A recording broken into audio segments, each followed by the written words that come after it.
어디 있나요? 이 오히려 산초는 객관적인 인식을 갖고 있는 거죠. 저쪽에 긴 팔을 가진 놈들, 어떤 놈들은 팔 길이가 거의 20리에 걸쳐 있다. 날이 저 거인, 풍차, 그리고 바람의 힘으로 움직이는 것. 정말로는 모험이라는 것을 통 겪어보지 못한 모양이구나. 이게 사실은 이게 돈키호테의 의도죠. 모험 동그라미 치세요. 물론 여기선 아니야. 그건 아까도 얘기했지만 이거는 근대적 이성에 대한 비판이기 때문에 이성과 합리성이라는 것은 지나치게 현실에 고착화된 삶을 강조하는 거죠. 그것으로부터 벗어날 수 있는 것이 바로 모험심. 오케이? 끊임없이 현실을 부정하고 자신의 이상을 추구하는 낭만성, 이런 것들에 대한 강조라고 했었고. 그 다음에 넘기시고요. 자, 뒤에 보면은 세 번째 줄 보세요. 귀담아 듣지 않았을 뿐만 아니라 가까이 가서도 뭡니까? 가까이 가다라고 하는 것은 대상을 객관적으로 파악할 수 있는 가능성이 있는데 배제했다는 얘기지. 그 다음에 그 다음 단락, 우리가 지금 2페이지 하고 있습니다.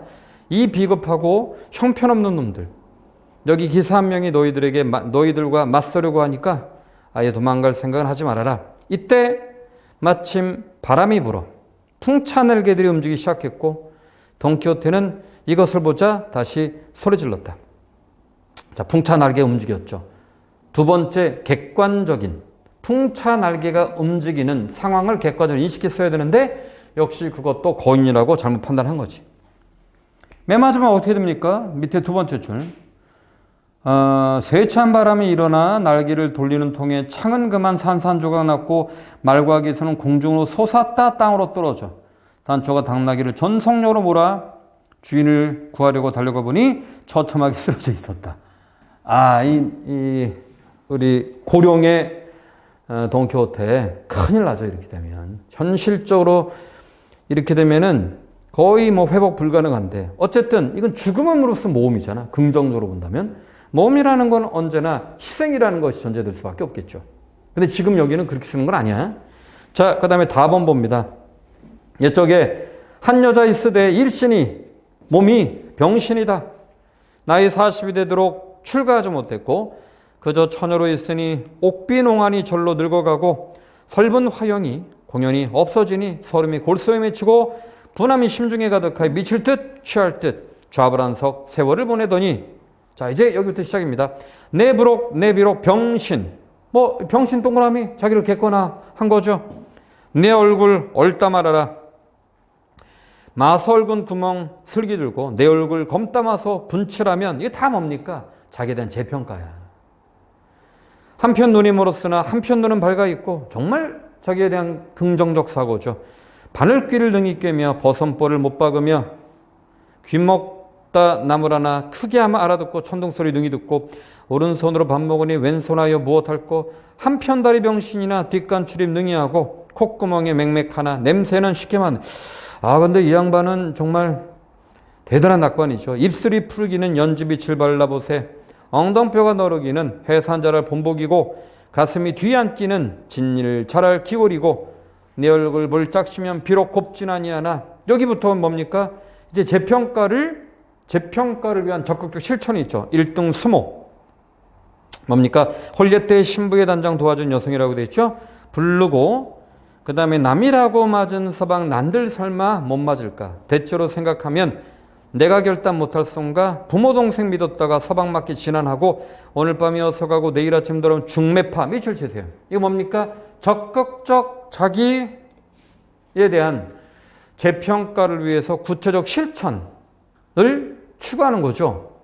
뭡니까? 우리가 방금 전에 했던 내용에 보면은 제이심은 이 가다시에 나와 있는 재평가에 해당되는 것 두 가지죠.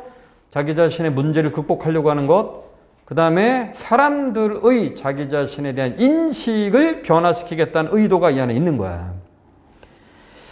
자, 그 다음에 밑에서 두 번째 줄 맨 오른쪽 부모들도 인원하고 동생들도 인원하여 김대령과 의논하니 첫마디에 되는구나. 뭡니까?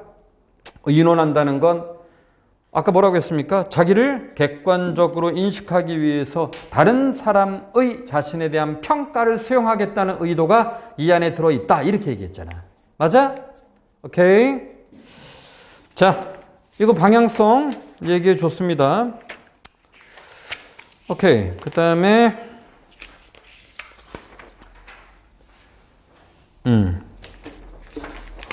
여러분의 글을 보도록 하겠습니다. 자, 요거는 내가, 다리가 좋지 못한 관계로 나도 요건 앉아서 하도록 할 텐데, 자, 보시죠.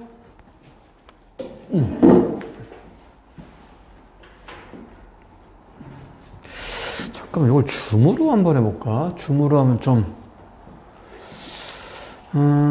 오케이. 자, 여러분들, 저쪽, 인강을 통해서, 그렇지. 우리 나중에 요거 올라가면은요, 여러분들, 특히나 다음 주부터가 이제 본격적으로 편입 전형이 시작되는 주라고 판단이 되는데, 여러분들 모든 시험에서 가장 중요한 건 막판이야. 막판에 얼마나 집중하느냐가 당락을 좌우하는 가장 중요한 전제 조건이 된다고 했습니다. 아시겠죠? 그래서 이제 12월 달이니까 12월 달에 들어가면은 시험 보기까지가 아마 3주째 볼 것 같은데, 그러면은 7, 3, 20일. 3주라고 해서 21일이 남아있고, 4주라고 하면 28일이 남아있습니다. 내가 가끔 가다가 우리 그 시험 볼 때 본 학생들한테 이런 얘기를 하는데, 예전에 2008년에 지금 목동 토마스 하이논술이라고 논술학원 중에 가장 큰 데 중에 하나인데, 거기에 선생님이, 여기도 이제 거기를 같이 하는 건데, 거기에 2008년도에 서울대학교 정시논술이 있을 때, 정시논술은 1단계가 1단계 합격자 발표가 나고 3배수를 뽑습니다. 3배수를 뽑고 난 다음에 이제 2단계 논술 시험 볼 때까지 12일이 있어. 그래서 우리가 어떻게 하냐면 12일 동안 학생들이 그때 18명이 왔었거든. 18명 학생 중에 학생들에게 서울대 논술이 그 당시에 몇 전주 아십니까? 5천자였어, 5천자. 5시간. 진짜 많았지. 5시간 5천자. 그래서 학생들 아침 9시에 오라고 했습니다. 그 점심 빼고 저녁 10시에 보냈어. 그럼 딱 10시간이죠, 10시간. 12시간이지. 12시간 내 동안 몇 자를 쓰게 했냐면 우리가 하루에 10,000자 쓰게 했어, 10,000자. 연대 거로 본다면 하루에 5편을 쓴 거야. 학생들이 11일 동안 했거든, 11만 자. 근데 진짜 놀라운 일이 뭔지 아십니까, 여러분들? 그 당시에 18명 중에 6명은 중간에 포기하고 나왔어. 보통 논술을 그렇게 빨리 포기하지 않는데 왜 그럴까? 여러분들 글 써보면 하루에 10,000자를 진짜 써보면 어떤 느낌이냐면 한 이틀 정도 지나잖아요. 3일이 맥스인데 이틀부터 애들이 글 쓰다가 구역질을 해, 진짜.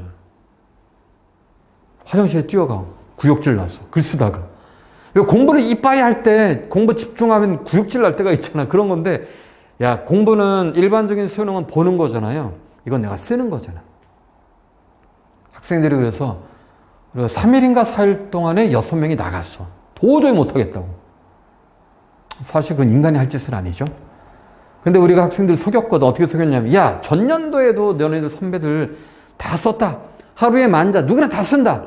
누구나 다 쓰지 않죠. 미친 거거든. 근데 애들이 그런가 보다, 하루에 10,000자를 다 쓰나 보다 하고 버텼어. 그래서 12일인가 어쨌든 뭐 애들이 11만 자인가 12만 자를 썼어요. 내가 이 말 해주는 건 뭐냐면 지금부터 시험 볼 때까지 시간 진짜 많은 거야. 정말 많은 겁니다. 이건 연대는 기껏해서 2,000자잖아. 하루에 10편이 아니라 그냥 5편만 쓰자. 5편. 왜 5편 안 돼. 그게 10,000자구나. 그지?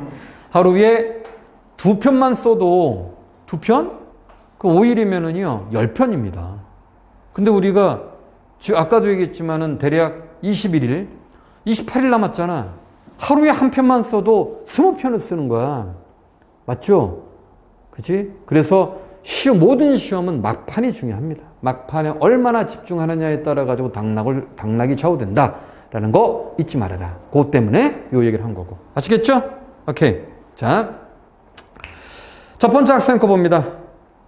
우리가 언제나 글을 볼 때는요, 뭐 먼저 봅니까? 항상 세 가지를 보는 거였죠. 그렇습니다. 단락 구성, 주제문 설정, 추론의 방향. 다 이거야, 이거. 이게 단락이지, 아까. 이게 단락이야. 자, 이거. 단락 구성. 그치? 그 다음에 주제문 설정. 오케이? 예를 들어서, 자, 왕산탕이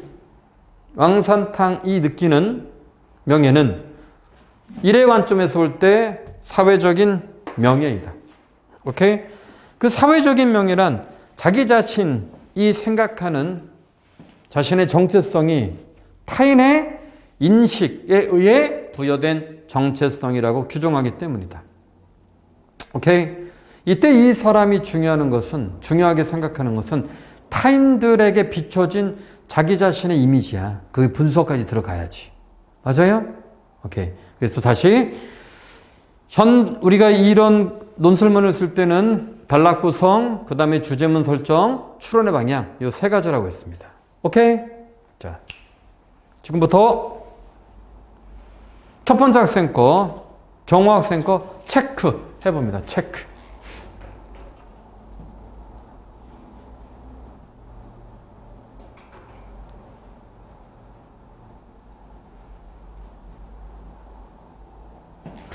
이거를 바꿔볼까?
저 이거 녹화는 계속 되고 있어. 선생님이 지금 요거 조정하느라고 다르게 한번 해보려고 28일 지금 경호 학생 거 체크 여러분 한번 해보시고요.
잘 돼.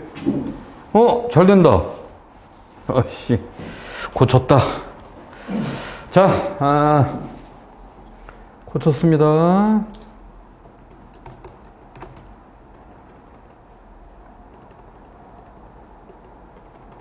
네.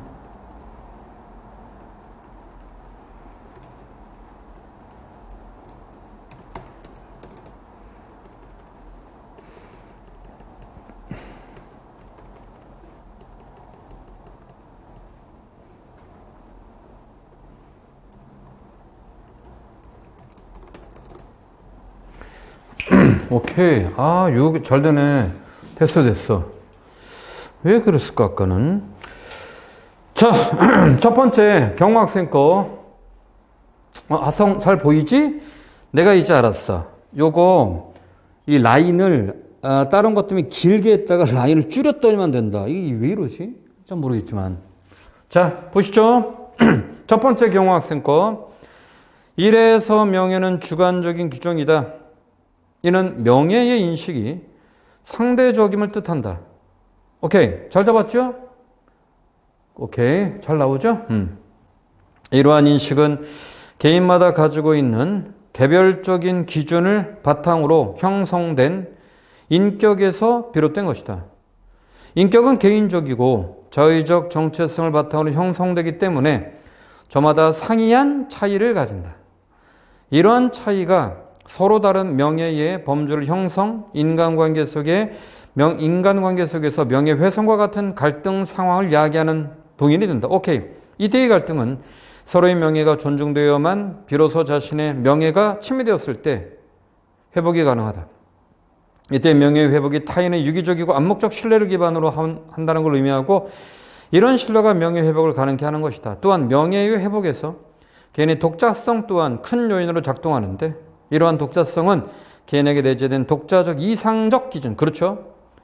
자기를 성찰, 이를 통해 개인이 타인에 대한 자신의 행위 반추, 차후에 있을 자신의 행동을 결정하는 판단 기준을 형성, 결과적으로 이는 개인이 자신에게 주어진 무작위의 현상에 대해 주관적 판단, 합리적 행동을 가지게 되는 것이다. 잘 잡았습니다. 그죠? 근데 내가 지금 잘 잡았다고 말하는 거는 이 다음 거하고 연결이 됐을 때야. 즉, 이 친구가 지금 명예는 주관적이야. 상대적이야. 그리고 개인마다 기준이 달라. 그 다음에 범주가 달라. 근데 이럴 때 중요한 건 그것이 이제 데피니션이거든. 그러니까 명예는 언제 훼손하고 언제 회복되는지 여기에 명예에 대한 네 번째 줄 훼손과 같은 갈등 상황을 이야기하는 동인이 되는데 나는 근데 개인적으로 이 내용 안에는 핵심적 쟁점이 다 있거든. 근데 문제는 뭐냐면 정확하게 명예라는 것은 이거야. 두 번째 명예훼손이라는 건 이거야. 그 다음에 회복이란 이거야가 정확히 드러나는 게 더 좋다고 봐. 그래야지만 이런 쟁점들을 뽑을 수 있는데 물론 그 다음 걸 한번 보면 그 방향이 잡히겠죠. 볼까? 이를 바탕으로 볼 때 제이심은 이 3에서 등장하는 추지, 왕산탕, 나폴레옹이 가지는 명예와 명예의 훼손, 명예의 회복은 서로 다른 차이를 가지고 있다. 좋습니다. 요거 여기에서 이제 먼저 추지에게 볼까? 명예는 개인적이야. 좋습니다. 범주가 논 거. 이는 가족의 안위를 우선하여 발생.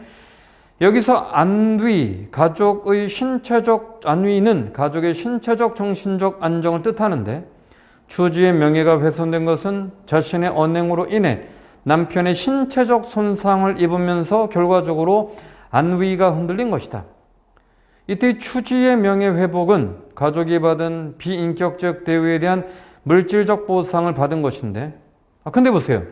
추지의 명예 회복이 물질적 보상을 받은 거야? 아닌데 물질적 보상은 부족했습니다. 오히려 경제적인 도움을 주려고 했을 때 추지가 거부한 거거든. 거기 보면 이에 따른 추지의 명예회복은 가족이 받은 비인격적 대우에 대한 물질적 보상, 이런 보상은 가시적인 속성을 가진 것으로 비가시적인 추지의 명예가 취재된 건 아니죠. 틀린 거죠. 왜? 추지는 경제적인 도움을 받은 게 아니라 추지가 아이를 낳을 때 난산의 조짐이 보여서 이때에 왕산탕에 와서 이 아이를 낳는 거에 도움을 주었는데 그 도움이 경제적 도움이라고 말하지 않아. 잘못 잡은 거예요. 왜냐하면 경제적 도움을 받으려고 했다면 그 앞쪽에 2번 한번 봐보세요. 제시문 2번에 어떻게 되어 있냐면은 자, 이번에 중간 2페이지에 보면은요. 하나, 둘, 셋, 넷, 다, 일곱, 8번째 줄 봐봐. 이렇게 돼 있어. 9번째 줄. 그래서 그는 사과할 수 없지만 피해자에게 보상하겠다고 제안했다. 현 공안국에서도 원하던 사과가 아니라 단지 경제적 보상을 인정받자 그녀는 마을에서 외부 세계로 이어지는 그 길을 3번째로 지나간다. 왜? 경제적 보상 자체가 본인의 명예를 회복하는 근거가 되지 못했기 때문인 거야. 오케이? 이건 잘못 잡은 거죠. 그래서 이 사람이 명예의 회복은 우리 이런 문제는 우리가 퉁치면 안 된다고 했어. 명확하게 들어가야 돼. 어디 보냐면 밑에서 2페이지에 5번째 줄. 추지가 설의 난산조짐을 보이면서 상황이 급변했고 촌장 왕산택에 헌신적으로 추지와 새로 태어날 아이의 생명을 구해준 것. 밑줄 이게 핵심이지. 맞습니까? 잘못 잡은 거야. 자, 그 다음에 경호학생 거 다시 봅니다. 왕산탕 볼까요? 왕산탕에게 명예는 사회적이다. 이는 촌장이라는 자신의 직위에 따른 의무에서 발생하는데 의무는 촌장으로서 주민들에게 가져야 할 최선의 책임의식과 권용이야. 이를 바탕으로 왕산탕의 명예훼손은 추주에게 모욕적 언행을 들은 거야. 추주가 아니죠. 왕산탕은 추주의 남편입니다. 남편에게 왕산탕이 가진 직위에 대한 무시와 도전적 성격, 이러한 성격이 왕산탕의 불쾌함과 분노. 오케이, 이건 잘했어. 이에 따라 왕산탕 명예회복은 출생잔치에 초대받은 것으로 기존의 권위의식의 복원. 그렇지. 추지 역시 주민의 일원으로서 그녀에게 자신의 존재와 직위에 대한 인정과 존중을 받게 된 것. 이때의 존중은 개인의 관념 속에 개별적으로 이루어졌기 때문에 상대적 성격을 가지는 것이다. 이때 밑에 3번째 줄 방금 추지 역시 주민의 일원으로서 그녀에게 자신의 존재와 직위에 대한 인정. 그녀에게 누가? 왕산탕이. 이게 들어갔어요. 좀 더 명확하겠죠. 잘했습니다. 이거는. 자, 나폴레옹 가볼까? 마지막으로 나폴레옹에게 명예는 국가적이다. 이는 국가에 대한 소속감에서 발생. 이러한 소속감은 국가에 대한 헌신과 희생을 가지게 되는 것이고 이때의 희생은 자발적으로 선택하는 것으로 강제가 아니야. 나폴레옹의 명예훼손은 국가에 대한 헌신이 불가능하기 때문에 발생한다. 이는 포로가 된 나폴레옹이 더 이상 소속감, 자긍심 가지고 국가 번영 기여한 태도를 가질 수 없다. 맞죠?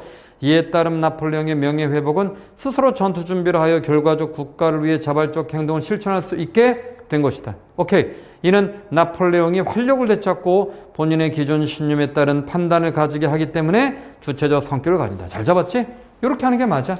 근데 우리 경호학생께 1번 다른 건 다 좋았는데 추주의 명예에 해당되는 회복은 논점과 뒷부분이 달랐다라는 거 알아두시면 됩니다.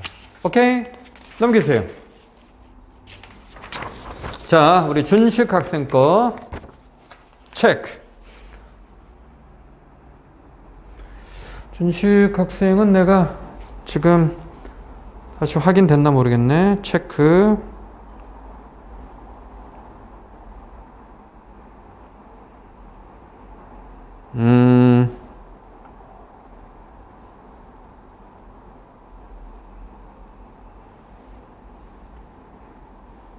오케이.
볼까?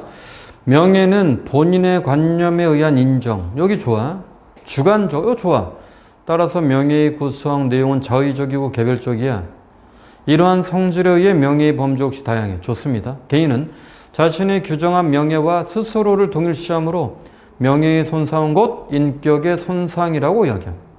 명예의 구성 내용과 범주가 다양한 만큼 손상에 대한 회복 방식도 달라. 회복을 위해서 명예의 손상이 입힌 상대방 역시 명예를 존중해야 된다고 봐. 이러한 명예는 독자성에 기반을 두고 독자성은 스스로에 대한 표상을 규정하고 따라서 명예에 대한 표상은 외적 요소에 의해서 주관적으로 정의된다. 따라서 명예는 주체적인 자아 성찰의 기반 곧 명예의 본질. 오, 좋았습니다. 자, 이거를 이제 2번 우리가 항상 이 독해를 할 때는 방금도 이거 똑같이 어디 갔어? 봐라. 내가 아까 왕산탕의 이러이러한 행동은 제이심은 1의 A의 관점에서 볼 때 바로 사회적인 의미에서의 명예이다. 또 왕산탕의 어떠어떠한 행동은 하고 왕산탕이 추주의 남편에게 모욕을 당한 것은 제이심은 1의 관점에서 명예의 훼손이다. 왜냐하면 근데 생각해 보세요. 아까 방금 전에 했던 돈키호테 똑같이 돈키호테가 본인이 기사라고 그 다음에 풍차가 말이라고 생각한 것은 제이심은 가다시2의 관점에서 볼 때 자기 점검의 부재이다. 왜냐하면 똑같아. 즉 해석 추론에서는 현상과 현상 개념 규정 분석, 현상 개념 규정 분석 이 틀에서 벗어나면 안 됩니다. 알겠죠? 그래야지 여러분의 글이 훨씬 더 시스테마틱해진단 말이야. 볼까? 이의 추지와 왕산탕의 명예는 자의적이다. 이는 스스로가 명예에 대한 기준, 이건 맞는데 이제 구체적으로 들어가야 돼요. 이러한 기준에 맞게 행동함을 의미하고 그러나 이들에게 명예는 그 기준과 범위의 차이가 존재한다. 근데 추지 왕산탕뿐만 아니라 나폴레옹의 명예도 자의적인 거야. 오케이? 자, 이번에 두 번째 단락 추지의 명예는 개인적 규정이야. 이유. 명예에 대한 윤리적 기준을 주체적으로 정의함을 의미한다. 괜찮습니다. 윤리 기준이 인격체로서의 상호 존중을 가능하게 하고 남편에 대한 폭력은 그를 물격화한 행위이므로 이런 분석 굉장히 좋죠. 비도덕적이야.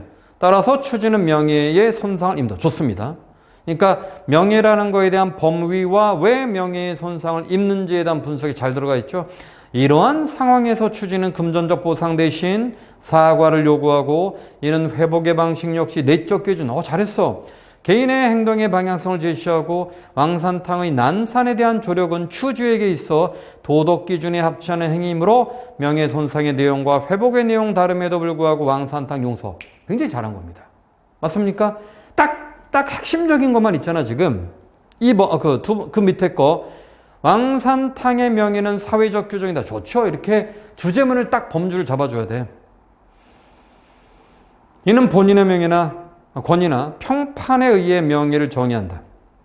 따라서 추지와 달리 타인 의존적 성질을 갖는데 이때 명예의 손상은 본인의 권위에 대한 부정으로 인해 발생하고 왕산탕이 조롱에 대해 분노하고 사죄를 요구한 것은 촌장과 당원으로서